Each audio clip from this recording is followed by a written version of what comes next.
Maisa, Ya. kau tengok. Dia tengah proses buat easy pemas lipas tu. Kifai, kau nampak tak apa kau nampak? Apa benda yang nampak?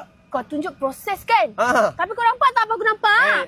Baru siap 10 minit ni. Belum 15 minit lagi. Kau nampak tak apa aku nampak ni? Apa? Lipas. Weh, lipas. Ya Allah, Akifai. Ha. Akifai, Mercedes aku ada lipas. Weh, ini Mercedes, Maisa. Mercedes ada lipas.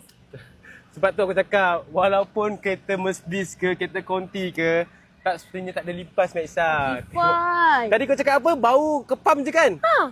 Bau kepam je.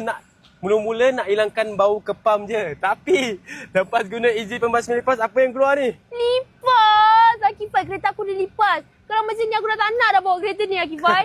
Weh, takkan kau tak nak bawa? Lepas je guna easy pembasmi lipas ni, kau boleh bawa kereta macam biasa. Bau yang sangat-sangat fresh. Serius lah, ada bau fresh. Kau tengok. Kau tengok dekat botol tu dia ada bau apa? Weh, bau apple weh. Bau apple flavor. Ya. Wah, korang. Sebelum ni Mek Esa tak percaya tau. Tapi kali ni betul-betul Mek Esa saja dengan korang. Korang tekan dekat beg kuning. Ya Allah, harga tengah promosi raya. Jangan ambil satu. Ambil dua, ambil tiga. Lebih jimat daripada. Pergi buat stop. Cepat-cepat tekan dekat beg kuning. Ya Allah, lipat.